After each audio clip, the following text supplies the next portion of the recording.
Olá, você acompanha a partir de agora mais uma edição do Ocupação, o programa onde universitários e deputados discutem, de maneira informal, temas de importância nacional. E hoje nós temos aqui 110 estudantes da Universidade de São Paulo e da Universidade de Santa Catarina. Sejam vocês todos muito bem-vindos.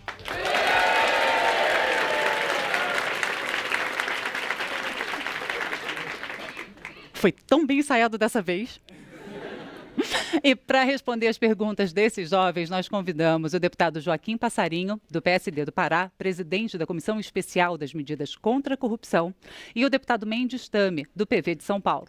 Obrigado aos senhores pela presença, deputados. Bom, o programa de hoje é uma edição especial do Ocupação. Normalmente, nós recebemos aqui os jovens que participam dos programas de estágio-visita e estágio-participação. São universitários de todo o país que vêm todos os meses a Brasília para conhecer o funcionamento do Congresso Nacional e o trabalho legislativo. Mas, nessa semana do 7 de setembro, nós estamos recebendo uma turma que participa de um projeto diferente, a Cidade Constitucional, capital da República, que conta com a parceria da Câmara dos Deputados. E para conhecer um pouquinho melhor sobre esse projeto, eu queria que o professor Marcelo Nerlin falasse um pouquinho, explicasse para a gente como é esse projeto. Professor. Boa tarde a todos e a todas. Esse é o projeto que vem sendo realizado aqui em Brasília há 10 anos, é a 10ª edição do projeto. Nós começamos como uma atividade de extensão e há 5 anos nós transformamos esta atividade numa disciplina de graduação. Ao longo desses últimos 4 anos, ela tem sido uma das disciplinas mais demandadas da Universidade de São Paulo.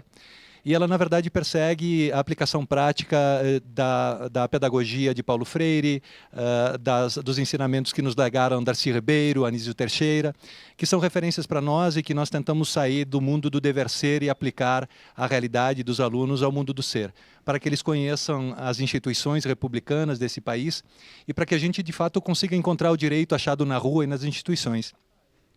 Então nós temos valorizado. É uma das mais procuradas. Sim, sim, ela realmente tem sido destaque. Ela se transformou, obviamente, em um objeto de estudo também, ela é objeto de pesquisa, a gente tem publicado sobre isto. E nós temos, a nossa ideia é exatamente mostrar que o ensino formal brasileiro, primeiro, nos termos do artigo 205 da Constituição, deve perseguir 3 objetivos. O primeiro deles é o desenvolvimento da personalidade. O segundo deles é o preparo para o exercício da cidadania, ou seja, as pessoas precisam ser preparadas para serem cidadãos de fato. E terceiro é o preparo para o mundo do trabalho. Então nós estamos alinhados constitucionalmente, dando concretude à Constituição, e nós valorizamos sobremaneira não só conteúdos cognitivos, mas também valorizamos conteúdos atitudinais. E obviamente que a experiência de romper a parede da sala de aula, o muro da universidade, extrapolar a fronteira municipal, a fronteira estadual, para fazer a operação em Brasília, nos deu um empoderamento tal que no ano passado, em julho, nós fizemos essa disciplina no Uruguai, em Montevidéu, para um grupo de 42 alunos. E realmente isso tem mostrado que educação não tem fronteira e que realmente a educação está para além de conteúdos que são decorados e repetidos em prova. Nós acreditamos que os nossos alunos devem provar para a sociedade sobremaneira quando vêm de universidade pública. Obrigada, professora. Eu queria então agora ouvir 2 dos alunos sobre essa experiência. Você que está lá no final. Olá, boa tarde a todos e todas. Meu nome é Suiliane, eu sou aluna do último semestre de Gestão de Políticas Públicas da Universidade de São Paulo. Essa experiência ela tem sido muito rica para nós estudantes, porque ela agrega ao conhecimento teórico adquirido ao longo dos anos e ao estágio que muitas vezes temos que fazer dentro de uma pequena fatia da realidade, que é do campo de públicas. A experiência que já tivemos foi vivida aqui na Câmara dos Deputados, com uma simulação de uma comissão legislativa. De participação legislativa. Isso, exato. E foi muito importante porque ela quebrou com alguns preconceitos que já existiam, nos deu um pouco do gosto do que é estar aqui. E também tivemos a oportunidade de estar na Receita Federal ontem, o que foi muito legal, discutir conceitos sobre tributação e os impactos sobre a realidade. Muito obrigada. Você agora. Boa tarde, Fabiana. Boa tarde, deputados. Só um minutinho, vou pedir agora para ligarem o microfone que está contigo. Preto. De novo. Som. Pode ir. Boa tarde, Fabiana, aos deputados, a todos aqui. Meu nome é Diogo, estou no último ano do curso de Gestão de Políticas Públicas da Universidade de São Paulo. Estamos aqui em Brasília há 2 dias e está sendo uma oportunidade única para todos nós vivenciar uma experiência fora dos muros da universidade. Dentro da sala de aula nós temos as disciplinas de Direito Administrativo, Direito Constitucional, Teorias da Democracia, Instituições Públicas Brasileiras, Burocracia, questões de ética também, e nós estamos vendo como é aplicado, por incrível que pareça, nesses 2 dias nós já conseguimos aplicar e fazer relação com aquilo que a gente viu na sala de aula. Ontem nós fomos à Receita Federal, fomos na aduana, tivemos palestras na Escola Superior de Administração Fazendária, próxima aqui ao Plano Piloto, e tenho certeza que até o final da semana nós vamos ter mais atividades que vai poder enriquecer muito mais a nossa experiência de vida e que esse projeto possa ser um projeto que todos os estudantes universitários do Brasil inteiro possam ter a oportunidade de fazer. Muito obrigada, então. E eu queria saber a opinião dos deputados, Joaquim Passarinho, deputado Mendes Tame, sobre essa interação, ou seja, esses universitários que, além de estudar nas faculdades onde eles estão, nos cursos, essa disciplina, resolveram tirar, então, essa semana, que muita gente aproveita para viajar, e vieram a Brasília, a capital, para ver na prática como as instituições funcionam. Deputado Joaquim Passarinho. Boa tarde, Fabiana. Boa tarde a todos os estudantes. Eu acho que é a coisa mais importante que tem. O professor Berni falou muito bom. Eu acho que você sair da sala de aula. Aqui sou estudante de Direito, eu sou arquiteto, né? Mas nós fazíamos isso na minha faculdade, principalmente arquitetura. Nós íamos muito à rua, né, para ver arquitetura, urbanismo, participamos na prática. E a gente vê que algumas matérias não têm essa facilidade. Você acaba estudando só no livro, no quadro, né, na sala de aula. Eu acho que essa saída, principalmente vocês de Direito, estar aqui em Brasília, vendo o dia a dia, aquilo que você só vê na televisão, só vê na reportagem, porque a imprensa ela é maravilhosa para isso, mas ela tem o seu limite, sua limitação de passar a informação. Então, vocês estando aqui, vendo o que é o Congresso, vendo o dia a dia do Congresso, vendo as repartições públicas trabalhando, em si, aquilo que vocês contribuem, porque todos nós que estamos aqui são pagos pelo imposto que cada um de vocês paga, né? Então, é importante vocês estarem aqui, cobrarem e aprenderem como funciona, até para que a gente possa fazer um senso crítico, né? Principalmente vocês estão se formando em Direito. Então, parabéns àqueles que vão aproveitar o feriado e estar aqui construindo algo para si próprio, do que está apenas passeando, né? Brasília é uma cidade muito boa, mas é uma cidade em que corre o poder. Então é importante que vocês conheçam essa estrutura de poder. Obrigada, deputado Joaquim Passarinho. Deputado Mendes Tame, opinião do senhor. Bom, eu queria, em primeiro lugar, saudá-la, dizer que você está recebendo de uma forma extremamente amistosa todos esses alunos que trazem para nós uma grande satisfação de aqui estar, de São Paulo e de Santa Catarina. E nós sempre achamos que a educação é o caminho. A educação transmite não apenas as condições para a pessoa desempenhar bem o seu trabalho, mas ela tem um poder mágico de transmitir dos pais para os filhos, dos avós para os filhos, um conhecimento acumulado que está nas escolas, não só nas escolas, na educação informal, está em todos. E quando vocês vêm a Brasília conhecer o que é, como é que funcionam as instituições, vocês estão dando um grande passo nesse sentido. Nós imaginamos que vocês tenham agora, ainda mais vocês que são jovens, estão vivendo hoje, tenham que fazer uma seleção daquilo que é prioritário. Nosso tempo, a gente corria atrás de informação. Vocês não, vocês têm que selecionar as informações porque elas estão em excesso. E esse trabalho é que nós esperamos de todos vocês. Obrigada, deputado Mendes Tame. Bom, lembrando que a edição de hoje é especial, é com o pessoal do projeto A Cidade Constitucional Capital da República. Agora, se você que está acompanhando a gente quiser participar de algum dos programas de estágio da Câmara, o estágio de participação ou o estágio visita, e também de quebra, via aqui preocupação, ou então participar também do Direto das Comissões, o outro programa que a gente tem de debate entre universitários e parlamentares, é só entrar no portal da Câmara e lá você tem todas as informações. E o tema de hoje são as chamadas 10 medidas contra a corrupção, apresentadas pelo Ministério Público ao Congresso Nacional com apoio de 2 milhões de assinaturas. As propostas estão sendo analisadas aqui na Câmara em uma comissão especial, presidida pelo deputado Joaquim Passarinho, e da qual o deputado Mendes Tame é integrante e também autor do projeto que está sendo analisado. Antes de começar a discussão, a gente vai ver uma rápida reportagem sobre o assunto. Em março deste ano, o Ministério Público entregou na Câmara um conjunto de propostas em forma de projeto de lei para combater a corrupção. O documento, que traz 10 propostas, veio assinado por mais de 2 milhões de brasileiros. Para debater o assunto, a Câmara criou uma comissão especial. Nesta segunda-feira, foi a vez do colegiado receber representantes dos advogados, do Ministério Público e da Polícia Federal. Carlos Eduardo Sobral, delegado da PF, defendeu um maior fortalecimento das instituições que combatem a corrupção, como as forças policiais. Ele afirmou também que o ponto mais importante do projeto de lei é o trecho que criminaliza o enriquecimento injustificado. O projeto de lei, ele avança no sentido de criminalizar o enriquecimento ilícito. Nós sabemos que a corrupção, ela permite uma evolução patrimonial muito grande do agente público e do particular que participa desse mecanismo, e é difícil comprovar, vincular o patrimônio à conduta criminosa, mas é mais fácil vincular a existência do patrimônio sem uma renda justificável.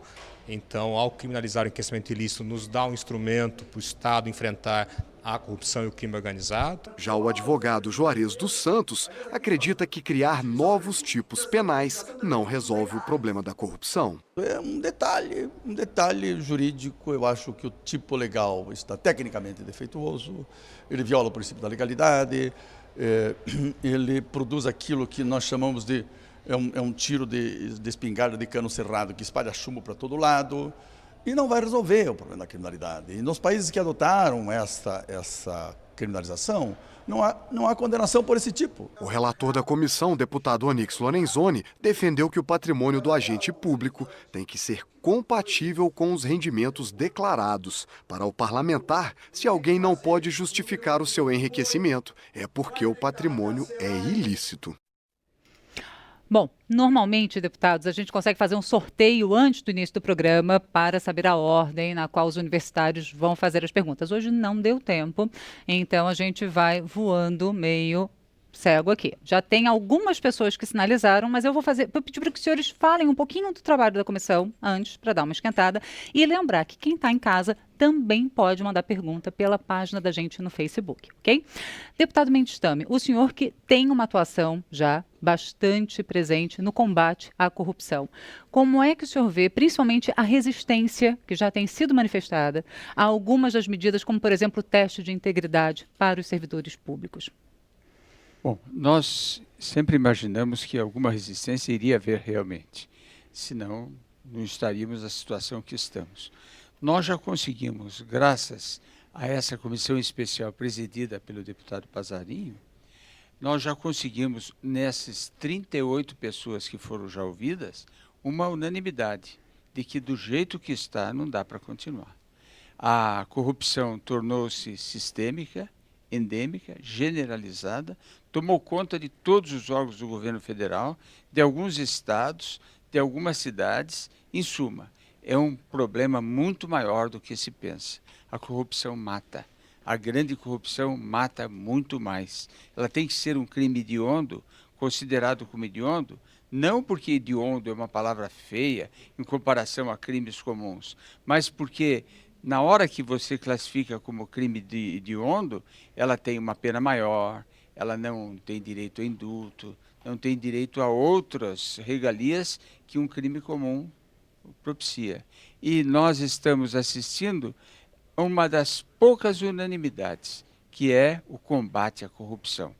Essa de todas parece ser a maior unanimidade. Todos querem que se combata a corrupção. Obrigada, deputado Mendes Tame. Deputado Joaquim Passarinho, ninguém defende a corrupção, obviamente. Agora, na hora de discutir as medidas de combate à corrupção, há resistência ao que deve ou que não deve ser aprovado. Como é que se chega a uma solução, então? Tem muita gente que vai à comissão se dizendo a favor do combate à corrupção. Mas na hora de discutir os temas, inventam várias e várias desculpas, né, dizendo que nós estamos ferindo liberdades constitucionais. E a ideia da comissão não é ferir. Nosso limite é a Constituição. Nós não podemos passar por cima dela. Agora, dizer que nós não podemos fazer nada, talvez a defesa da liberdade individual de cada um não pode se confundir com a impunidade de cada um. As pessoas têm seus direitos, mas têm seus deveres.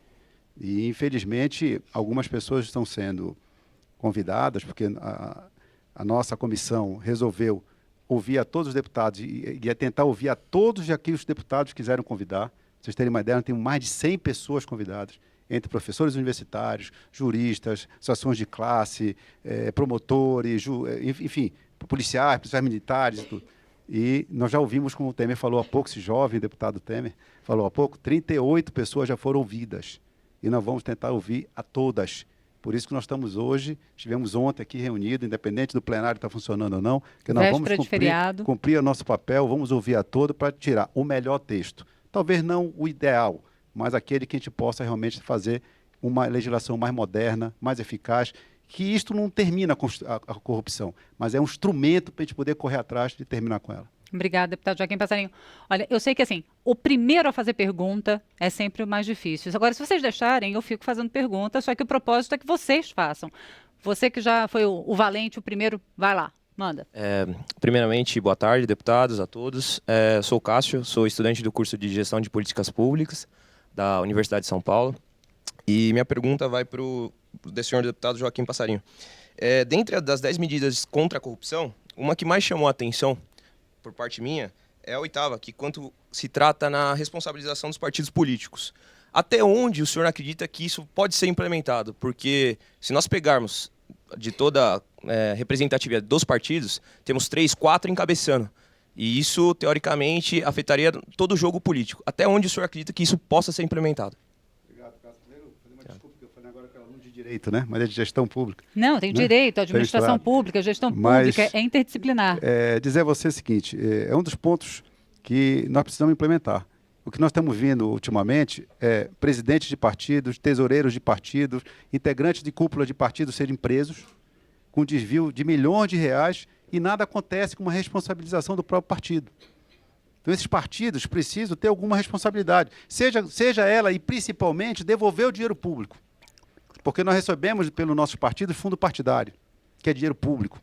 E se esse partido está usando esse dinheiro para se meter em coisa errada, e isso for comprovado, logicamente, e se você pega o agente público que é do partido e usou aquilo para eleger alguém do partido, usou aquilo para dar a vitória ao partido dele, ou pelo menos para disputar uma eleição de maneira fraudulenta, o partido, na minha opinião, tem que ser corresponsabilizado, principalmente ajudando a devolver o dinheiro público o que foi desviado. Então, eu acho que é muito fácil hoje, né? Você prende o presidente, prende alguém lá do partido, mas o partido não sofre sanção alguma. Então, nós precisamos realmente passar a responsabilidade, para que os partidos não sejam apenas uma sigla que fica aí boiando que não é nada. Não, eles têm que ter responsabilidade, assim como as empresas que fraudam, você não prende só o presidente, tem que ter também uma corresponsabilidade da própria empresa. É uma opinião particular. Obrigada, deputado. Bom, a moça lá no final, e se você não for da Universidade de Santa Catarina, eu quero ver. O próximo aqui tem que ser da Universidade de Santa Catarina, bora. Não sou da Universidade de Santa Catarina. Ó, tá vendo? Então, algum aluno da Universidade de Santa Catarina tem que ser o próximo, viu? Vamos se preparando aí. Meu nome é Heloísa, sou aluna do 6º semestre do curso de Gestão de Políticas Públicas da USP. Queria saber qual que foi a data da instauração da comissão especial para examinar essas 10 propostas anticorrupção e se o deputado Joaquim Passarinho considera que houve alguma demora estrategicamente política para essa comissão ser instaurada. E também gostaria de deixar claro que eu e alguns colegas não reconhecemos o governo golpista do Michel Temer. Pois não. Qual que você quer que comece primeiro?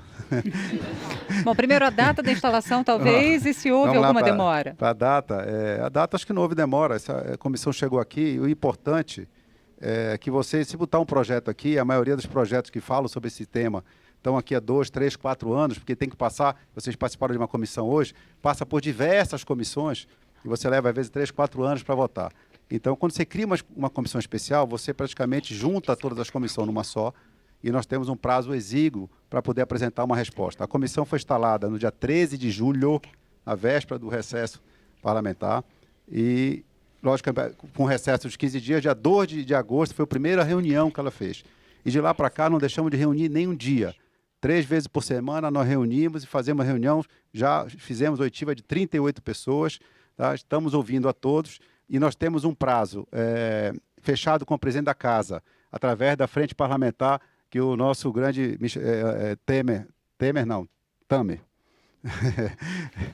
Carlos Tamer, colocou antes do dia 9 de dezembro. Dia 9 de dezembro é o Dia Internacional do Combate à Corrupção. E o compromisso que nós temos do presidente da Casa é entregar nesse dia ao Senado votado. Ou seja, nós temos que terminar nossos trabalhos até novembro para que a gente possa votar na Câmara, no plenário, vai direto para o plenário, e isso possa ser votado, entregue nesta data, para que a gente possa acelerar isso. Algo que poderia levar 3, 4 anos, vão levar 3, 4 meses. Eu acho que foi um término importante. Quanto à última pergunta, eu acho que nós brigamos por você ter o direito de dizer o que disse. Obrigada, deputado. Deputado Mendes, também quer acrescentar alguma coisa? Sim. Em primeiro lugar, eu acho que... Está funcionando. Está funcionando? Que Caixa 2 é crime. Não é contravenção, como diz a legislação atual. Se é crime, há criminosos. Quem são os criminosos? O tesoureiro, o presidente do partido? O partido também tem que responder, como disse bem o deputado Passarinho. Então, nós somos favoráveis a que haja a incriminação dos partidos. E isso a lei prevê. Essas 10 medidas prevêem que o Caixa 2 seja combatido com rigor. Não tem sentido um partido que pratica Caixa 2 continuar recebendo fundo partidário. Tem que ser suspenso, esse dinheiro tem que ser devolvido. Em primeiro lugar, tem que ser devolvido esse dinheiro. Depois, nós vamos cuidar de outras coisas, como a suspensão do fundo partidário e outras medidas que devem ser tomadas contra esse partido que delinquiu. Obrigada, deputado Mendes Tamer. Agora você, aqui. É de Santa Catarina? Não. Gente, bora. Então vamos lá. Oi, Pode meu ir? nome é Gabriele Dias, eu sou do curso de Gestão de Políticas Públicas da USP também. E a minha pergunta é em relação à primeira medida de transparência, prevenção à corrupção e proteção à fonte de informações. A minha questão é que um dos pontos propostos é a medida de teste de integridade. Gostaria de saber como essa medida se daria na prática, como ela realmente aconteceria, porque parece que ela fica um pouco assim à deriva de interesses pessoais. Então, eu gostaria de entender um pouco mais desse ponto. Qual dos dois pode explicar? Bom, deixa eu ver se eu vou olhar para ali que eu não estou enxergando ela aqui. Mas é dizer o seguinte... Eu saio da frente, então. Pronto. Você botou num ponto, talvez o mais polêmico de todos. Tá? É aquilo que esbarra, nós estamos sempre na linha muito próxima de direitos individuais. Né? O teste de integridade, ele teve uma eficácia muito grande, principalmente nos Estados Unidos. Polícia de Nova York, Los Angeles, muitas dessas polícias, e muito disso que o Ministério Público trouxe veio de lá, pela formação deles, inclusive, em que a polícia apreendia alguns equipamentos, alguns bens, e esse bem sumiu no caminho. Então, se começou a se deixar uma carteira com dinheiro de propósito para ver se esse dinheiro chegava. E começou a não chegar e você demitia policiais. Então, as polícias começaram a ficar mais íntegras, até com medo de estar sendo pego. Então, é uma espécie de flagrante programado, que isso é ilegal no Brasil. Então, você fica naquela... Né, você pode fazer isso, mas isso também na mão, numa estrutura que nós temos no Brasil, na mão de órgãos e de gestores que possam não ser tão sérios, você pode usar isso para incriminar pessoas ou até para perseguir politicamente alguém. Então, nós temos que ter muito cuidado nessa colocação. Há uma versão já do nosso relator, Onyx Lorenzoni, de tornar isso, talvez, se você tiver um inquérito na instituição, no órgão, já correndo, com alto grau de sinalização de haver algum tipo de corrupção, com autorização judicial, para você quebrar um pouco deixar a bel prazer de um gestor. Eu vou investigar quem? Eu vou fazer o teste de integridade a quem? Onde está definido isso? Ao bel prazer do gestor? Quem ele vai questionar? Sempre na ponta? Sempre lá na ponta, como diz, no policial da esquina? E por que não no juiz? Por que não no desembargador? Por que não no deputado? Então, isso vai acabar quebrando na ponta. Então, eu vou dizer, as 10 medidas, que não são 10 medidas, são 10 temas. Se você for ler... Quase 20, né? São mais de 20 medidas, são mais de 60 mexidas que nós temos que fazer. Elas têm uma visão muito prática do MP. Tá? Então, não quer dizer que elas sejam... E o próprio doutor Danarol, quando veio aqui, Deltan, ele colocou bem claro, nós estamos apresentando 10 temas, 10 problemas que nós encontramos para combater a corrupção. Nós estamos apresentando respostas e soluções a nosso ver. Agora, se o Congresso, se as instituições, se as pessoas que vêm aqui têm melhores propostas, apresentem. O que nós não podemos é fechar os olhos e deixar esses temas sem resposta. Sabemos que algumas dessas posições esbarram em preceitos constitucionais. Ponto. Vamos ter que fazer uma redação ou propor algo que seja constitucional, mas que possa atender a essas reivindicações de quem está combatendo a corrupção. Dar instrumento a eles. Obrigada, deputado. Deputado Mendes, sabendo que o senhor não vai poder ficar com a gente até o final do programa, eu queria que o senhor comentasse essa questão do teste de integridade. Agora, levando em consideração uma coisa que foi mencionada pelo deputado Passarinho 2 vezes já, da questão do direito individual. E até onde o direito individual se sobrepõe ao direito da sociedade, então, de combater a corrupção, levando-se em consideração uma frase que o senhor disse no início, que a corrupção mata. A corrupção tira dinheiro da saúde e da educação, principalmente. Exatamente. Na realidade, o que nós queremos é melhorar a situação. Nós perguntamos às pessoas que vêm, fazem críticas e não apresentam nada. Você está satisfeito com a legislação do jeito que ela está? Às vezes a pessoa fala, estou. A Lava Jato está fazendo o seu papel. Mas como você está satisfeito? A maior empresa do Brasil, a Petrobras, foi destruída, completamente destruída pela corrupção. Você está satisfeito com a legislação que nós temos? Ela não previne, ela não faz o ex ante, ela não intimida ninguém. Ela pode não ser legislação de corrupção, porque nós demos um avanço nesse período agora na legislação de corrupção, mas a legislação completa do Código Penal, ela é uma legislação pró-impunidade. Ela estimula a impunidade, ela estimula a prescrição. A prescrição acabou, o crime não é mais punido. Então, há crime? Há crime. É criminoso? É criminoso. Porém, perdão para ele sai livre como se fosse um passarinho. Mas não é só isso. Habeas corpus. Sai livre como quem não fez nada, né? E não é só a prescrição, as provas ilícitas, o habeas corpus, o foro privilegiado, os juízes e promotores que, quando são pegos em alguma falcatrua ou vendendo sentenças, são, na verdade, abençoados, porque eles são aposentados com salário integral. Os outros servidores públicos são demitidos a bem do serviço público. Por que esse privilégio? A população não aguenta mais. Olha, quando nós terminamos com o juiz classista, que tinha juiz togado e não togado, ninguém acreditava que ia terminar, e terminou. Então, está na hora da gente fazer uma grande revolução. E esse é o Brasil, principalmente de vocês, que vão vê-lo, vão vivê-lo muito mais. Os países que hoje estão no ranking, lá no topo do ranking da Transparência Internacional, 8 entre 10 países, no passado já foram países muito corruptos. O que eles fizeram? Uma das coisas foi mudar completamente a sua legislação. Eles trabalharam nessa legislação. Isso é insuficiente? É claro que é insuficiente, nós sabemos isso. Mas é necessário, mas não suficiente. Obrigada, deputado Mendes. Minha próxima agora a fazer pergunta está lá no final. Pode ir. Bom, já me apresentei. A minha pergunta vai ao deputado Passarinho. Mas agora eu vou pedir para você se apresentar de novo. Tudo Desculpa, bem. mas é só porque a gente precisa ter o seu nome registrado. Ok, Suiliane, do curso de Gestão de Políticas Públicas da USP. Minha pergunta é para o deputado Passarinho.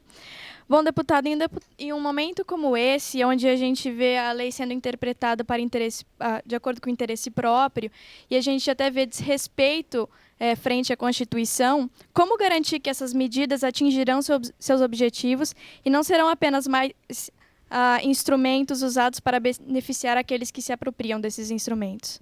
Eu acho que o que vocês estão fazendo aqui, a sociedade hoje, nós não somos mais fiscalizados apenas por órgãos de controle.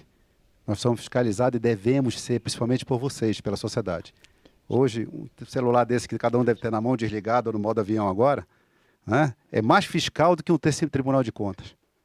Então, o que vai fazer uma lei dessa ser eficaz é a sociedade, é o controle que a sociedade, a exigência que a sociedade tem que fazer de uma lei ser realmente efetiva. Eu acho que a população brasileira, por um bom tempo, uma grande maioria ficou muito acomodada. né? E eu acho que está na hora, e o que vocês estão fazendo é isso, é não ficar acomodado, é vocês começarem a exercer a cidadania e exigir que isso seja respeitado. Quando eu desrespeito uma lei, eu não estou desrespeitando a lei, eu estou respeitando o povo que está submetido a esta lei.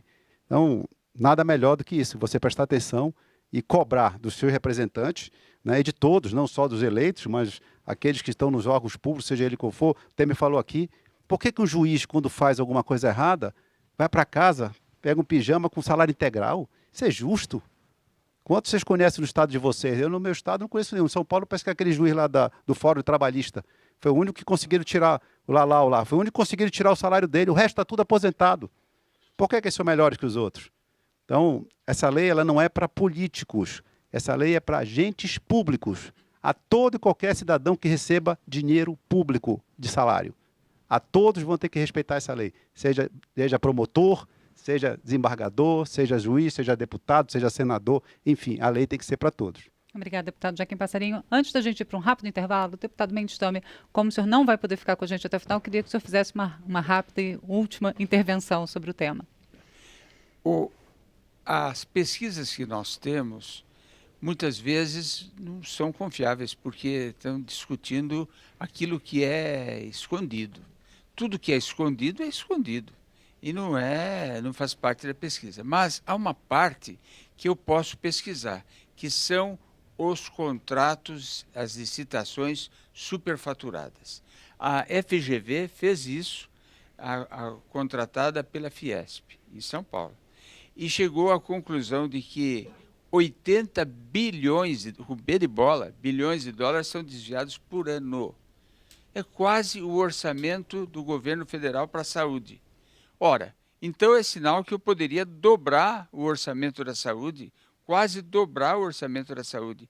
Pessoas estão esperando, não é tratamento de químio, é tratamento de hemodiálise. O rim da pessoa não funciona, mas o cérebro está bom. Ele sabe, ele está na fila. Às vezes a fila é o dobro daqueles que estão fazendo a hemodiálise.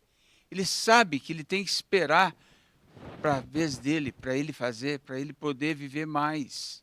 Ora, a OCDE diz que não são 80 bi, são 200 bi de dólares, ou seja, quase 800, 700 bilhões de reais por ano. Muito dinheiro. Nesses 700 bi inclui as isenções dadas para as empresas amigas do rei, todo tipo de falcatrua que gera dinheiro. Você ganha aquilo, você é amigo do rei, você é amigo do presidente da República ou da presidente da República, você ganha e com isso você tem uma certa vantagenzinha, que é dividida entre o agente corruptor e o corrompido. Nós temos que acabar com isso. Nós temos que ter um país onde a gente tenha orgulho de dizer: nós somos governados com honradez, decência e dignidade. Obrigada, deputado Mendes Temer. Bom, a ocupação vai fazer um rápido intervalo, mas a gente volta dentro de instantes. Não sai daí, não.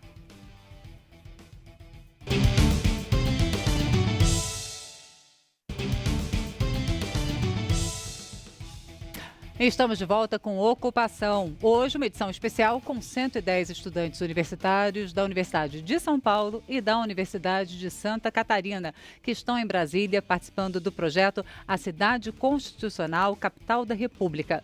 Com a presença, hoje, do deputado Joaquim Passarinho, do PSD do Pará, presidente da comissão especial que analisa as medidas contra a corrupção.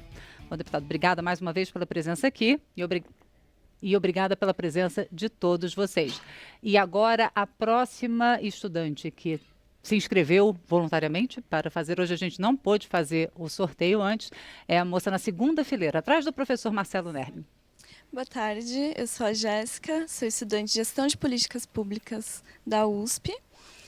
Então, a minha pergunta é porque, assim, um dado que foi passado é que, segundo a OCDE, 80 bilhões de reais por ano são perdidos com a corrupção. Então, nesse valor estão incluídos, além do desvio do recurso público para fins privados, também está incluída a insuficiência estatal e a má gestão dos recursos.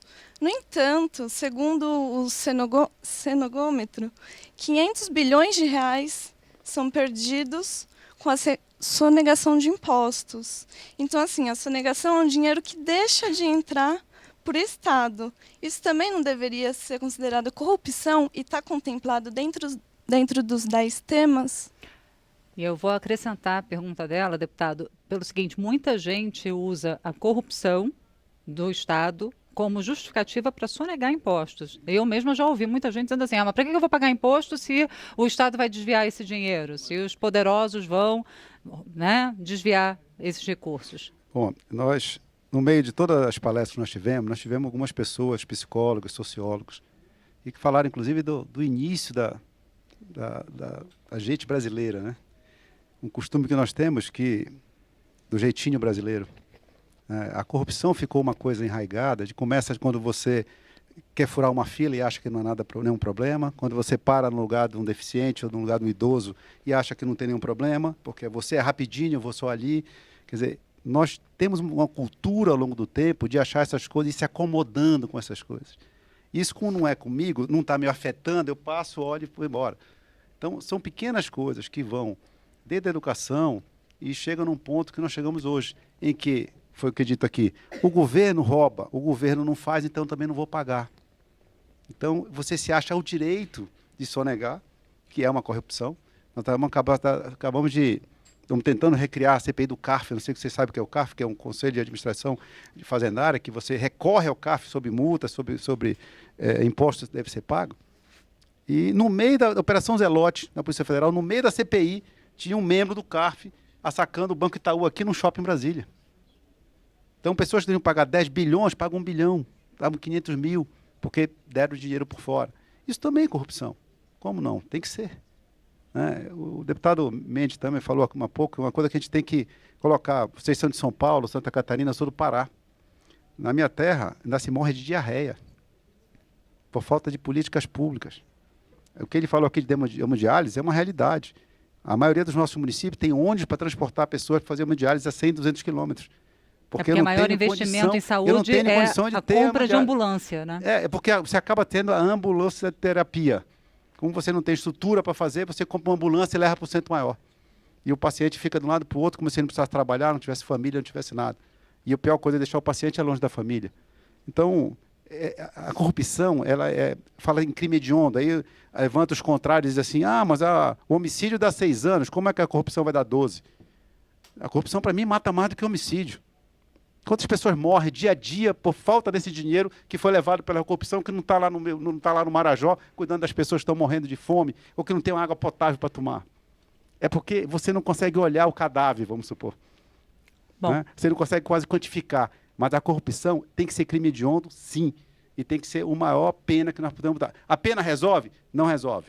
Só a pena não resolve. Por isso que nós temos, num dos temas que você colocar aí, foi colocado, é investimento em educação. Nós tiramos uma parte do que é gasto em propaganda nesse país, investir numa boa política, trabalhar desde a escola numa política anticorrupção. Obrigada, deputada. A próxima pergunta, ao contrário do que me pediram para fazer aqui, eu vou subverter a ordem e passar aqui para a plateia, para o rapaz que está do meu lado aqui, o microfone amarelo, tá?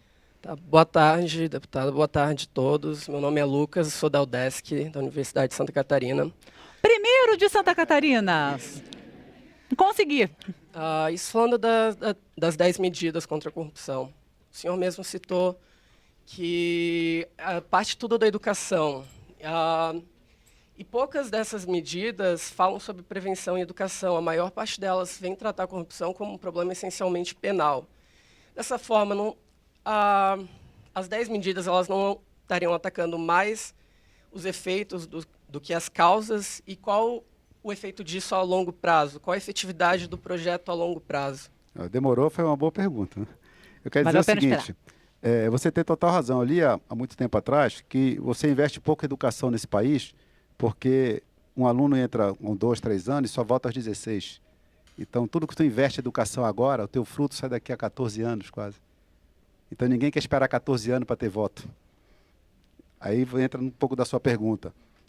Eu acho que nós temos que primeiro trabalhar com a educação, mas nós temos 14 anos para esperar? com essa corrupção que está aí?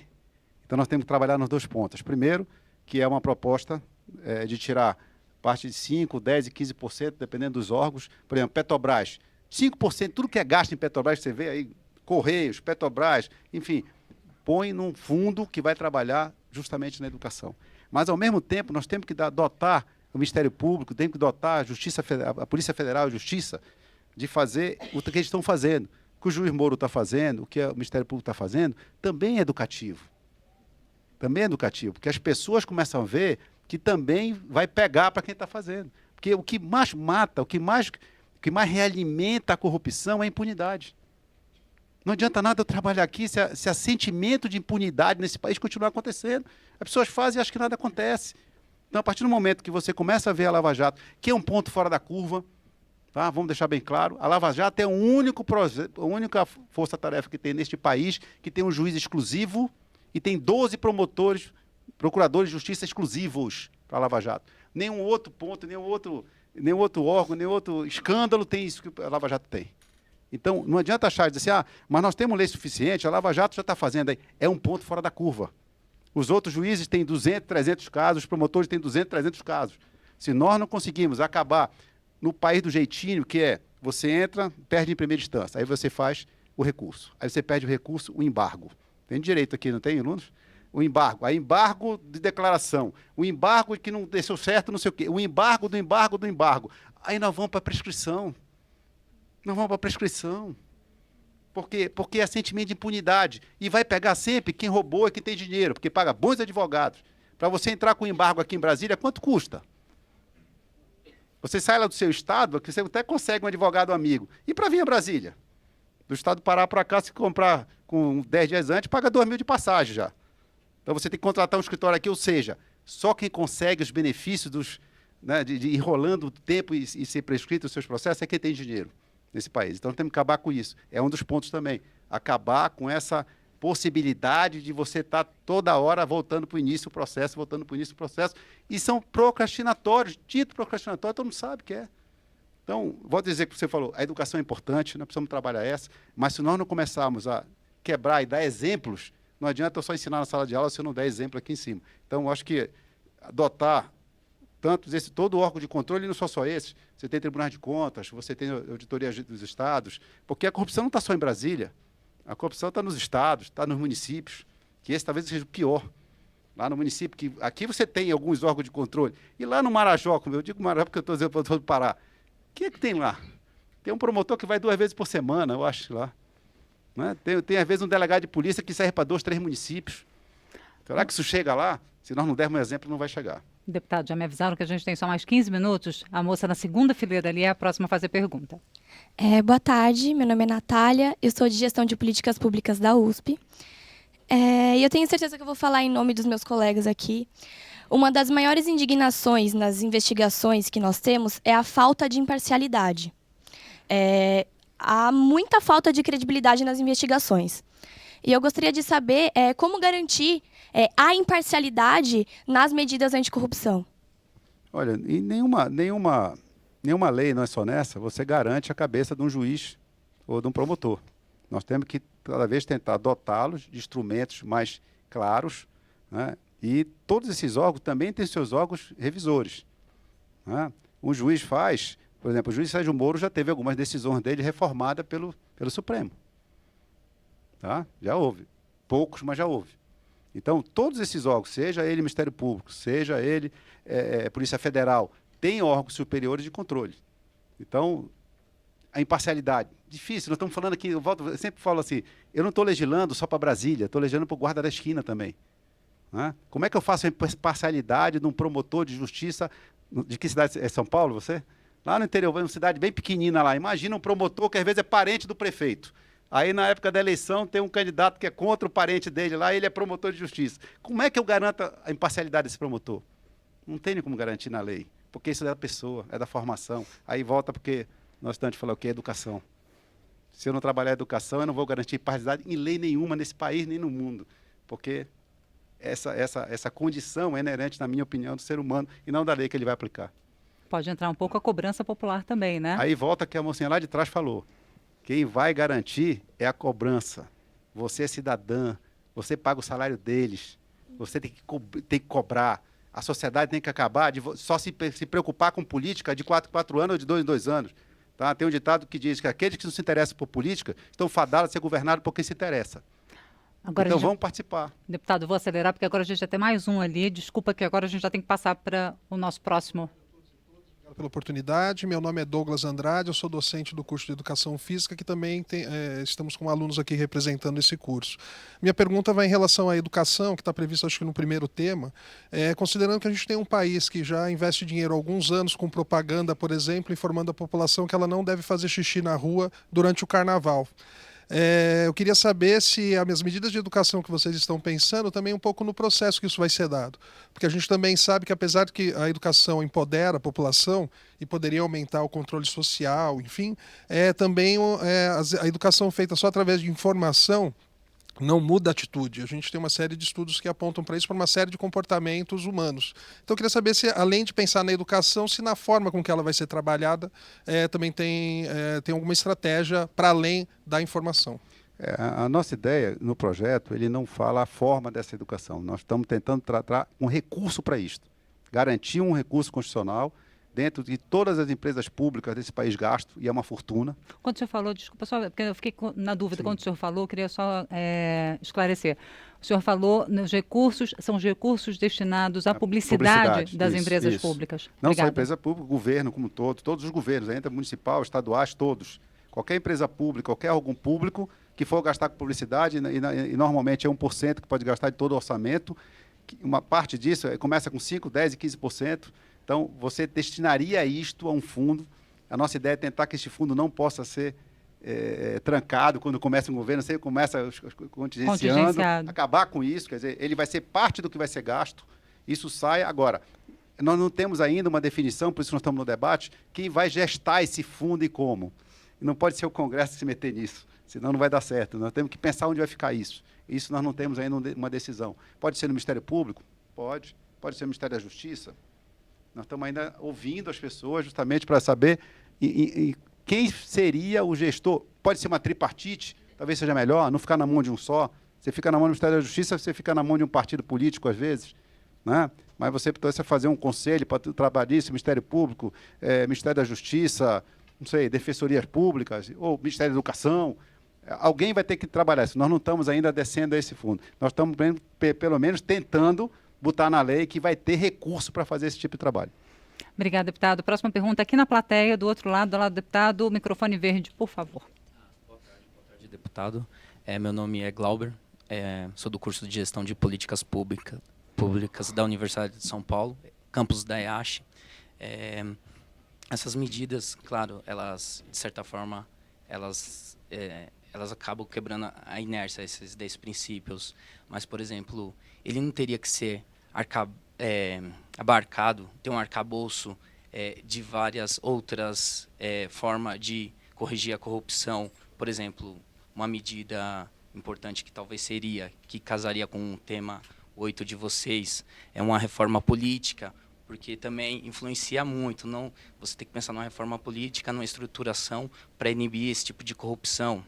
A corrupção, por exemplo, que já pode ser existente, que já pode haver, sem fazer juízo de valor, dentro já do Ministério Público, pode ocorrer algum servidor, um funcionário, o TCU, por exemplo, o Tribunal de Contas. Então, se, por exemplo, tem medidas que correm paralelamente para se juntarem na frente, para bifurcarem junta e dar uma estrutura, uma base legal, porque a princípio parece que ficasse meio paliativo assim, para um momento, mas para a gente pensar a longo prazo, 15, 20 anos, e realmente o problema está resolvido, se há mesmo assim, por parte de vocês, assim, se há um princípio, assim, uma ideia, não vamos, ou só essa por enquanto mesmo? Vamos trabalhar em cima dos 10 temas e tudo bem.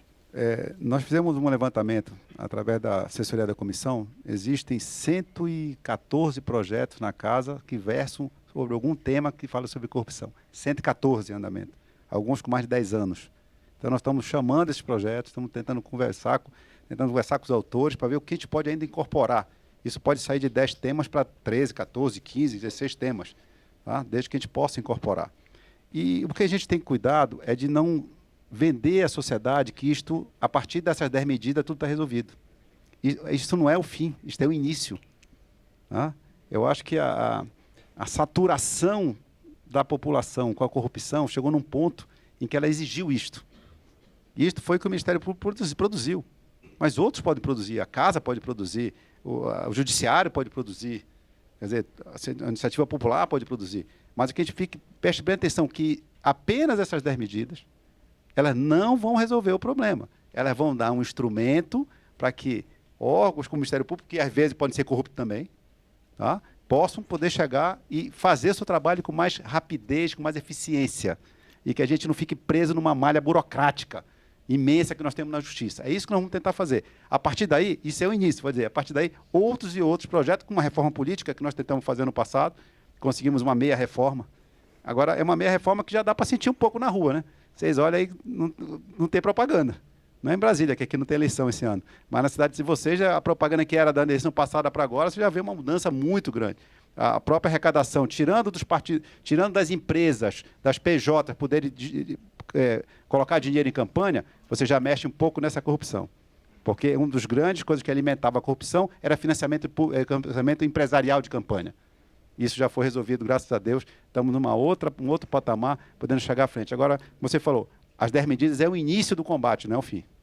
Deputado, é o seguinte, agora a gente está chegando no final, já me disseram que tem tempo para mais 2 perguntas, só que a gente está num pequeno dilema aqui, porque me sinalizaram 2 aqui, mas sinalizaram mais 2 aqui, então a gente vai fazer o seguinte, rodada rápida de 3 fazendo. Então você já está com o microfone, você vai fazer a sua, depois você vai fazer, e aí enquanto você está fazendo, você passa o microfone para Caio, você direciona o microfone, os 3 fazem as 3 perguntas e o senhor responde tudo de uma vez, eu ajudo para lembrar. Pacote final, ok? Manda ver a sua logo. Meu nome é Rebeca, eu sou estudante do último semestre de Administração Pública na ESAG, que é a Universidade do Estado de Santa Catarina, e eu queria falar especificamente sobre a medida de número 7, que diz respeito a ajuste nas nulidades penais. Essa medida tem o objetivo de anular e excluir provas somente quando há efetiva e real violação do direito do réu. Mas eu queria saber como garantir que essa discricionariedade não gere uma punição seletiva, que tem diversas formas de saber se houve uma real violação do direito do réu. Eu queria saber Segura aí, deputado, só um minutinho. Rebeca, agora você faz a sua. Seu nome? Meu nome é Beatriz, sou do curso de Gestão de Políticas Públicas da USP. A minha pergunta é, como minha colega tocou no assunto sobre imparcialidade, as investigações são guiadas e influenciadas pela mídia. Ao contrário do que o senhor diz, que nós devemos cobrar, quando nós vamos para a rua cobrar, nós somos impedidos agressivamente pela polícia. Como competir com o poder de influência da mídia? Ok, agora terceiro, segura, só mais um pouquinho, deputado. Cadê o terceiro, Caio? Quem é a última pessoa? Manda ver, vai. Tudo bem? Boa tarde, deputado. Eu ajudo. Meu nome é Wilson, eu sou de Educação Física da Universidade de São Paulo. Eu gostaria de saber quais instrumentos poderiam ser empregados para garantir o que foi disposto no item 3, no que se refere ao enriquecimento ilícito, porque nós sabemos, inclusive através da mídia, que existem diversas maneiras de desviar os recursos ilícitos para fora do país ou por intermédio de laranjas. E então a minha pergunta é como vincular o agente público ao recurso? Maravilha, obrigada, Wilson. Vamos lá, deputado. Rapidinho. Rebeca, Rebeca, acho que você falou sobre relação conseguida de maneiras ilícitas. Exatamente. Né? É outra coisa que a gente raspa ali na Constituição. Tá? Nós temos que ter muito cuidado com isso. Isso também vem dos Estados Unidos, em que pessoas que entram, às vezes, numa casa porque o número estava errado, na hora de botar lá 345, botaram 354, a pessoa entra e vê lá droga. Então, ela entrou na casa errada, foi de maneira não estava autorizada. Mas ela viu um crime lá, ela viu uma coisa, isso não pode ser tornado, no Brasil não pode, porque se ela entrou na casa errada, já tem vício de origem, aquele crime não pode ser usado para ser crime. Mas também, você pode, usando isso, você pode invadir a casa de qualquer pessoa, a pretexto de achar um crime, então você está apenas invadindo a privacidade e o direito individual das pessoas. É outro tema, junto com das pegadinhas, né, com os funcionários, que nós esbarramos muito na liberdade individual das pessoas, que nós temos que rever esse texto. Eu acho que foi um texto muito, muito pesado, que o Ministério Público, estou dizendo a visão deles, né, de tentar ter um instrumento, mas nós temos que ver a visão de todos, inclusive de juristas que estão trabalhando muito nesse texto, para que a gente possa ter um texto que não esbarre na nossa Constituição, mas que possa adotar nossas polícias de poder fazer algum tipo de coisa. Por exemplo, se eu entro numa casa para ver uma coisa e vejo uma pessoa morta, eu viro de costas e vou embora? Deputado, Beatriz, imparcialidade, influência da mídia e agressão da polícia. Como resolver? Se eu resolver, voto. Você tem a maior arma de todas. Não eleja mais esse governante. Não pode dizer, o governo está lá. O voto é seu. O problema é que a gente vê no Brasil, todo mundo reclama, no final vota o mesmo cara. O cara é corrupto, não sei o quê, está aqui no Congresso. O cara diz, mas todo o congressista, o senador, o deputado lá é pilantra, é ladrão, todo mundo sabe. Por que votaram nele? Por que continuam votando nele? O cara está aqui há 40 anos.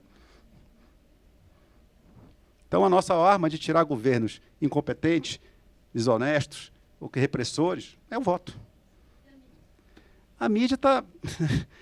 não compra o jornal. Eu acho que a população tem que começar a fazer. É difícil, mas é um instrumento que nós não vamos definir. A lei não vai definir isso. Eu não tenho uma lei para dizer que a mídia vai ser imparcial, porque já está na lei que ela tem que ser. Cabe à justiça também trabalhar. Então, nós temos um problema na mídia, temos um problema na justiça, temos um problema em diversos lugares. E volto a dizer, como foi dito aqui, isto é um início. Nós não estamos dizendo que nós estamos resolvendo todos os problemas. Nós precisamos continuar, a partir daqui, trazer novas leis, novos instrumentos para que a gente possa combater esse tipo de coisa. Correndo agora para responder o Wilson. Eu acho que é uma pergunta talvez a mais importante de todas, porque eu acho que esse é o ponto mais importante de todos. Como combater o enriquecimento ilícito de agentes públicos? Aí entra político no meio. Hoje, o Ministério Público, por exemplo, numa averiguação, acha que alguém tem dinheiro fora, na Suíça, que está na moda. Mas você sabe que o dinheiro está lá, mas se você não sabe o que a pessoa fez de errado para aquilo estar lá, ele não pode fazer nada. Não sei se você sabia disso. O dinheiro fica lá, porque ter dinheiro não é crime. Então, o que nós estamos fazendo nessa lei, este artigo que você falou, nós temos que botar dotação para que você, quando é agente público, que você tenha dinheiro, receba salário público, e você, aquele recurso encontrado em um banco, ou em patrimônio, em arte, seja lá o que for, não é compatível com o seu salário, você inverte o ônus da prova. Você já achou uma coisa fora da regra. Você ganha 20 mil por mês, tem 5 milhões de dólares depositado em algum lugar. Não é crime ter 5 milhões de dólares, mas você tem que ter explicação para aquilo. Na hora que eu vejo que o seu patrimônio é compatível com a sua renda, você tem que justificar o porquê você tem aquilo. Se você justificar, nenhum problema.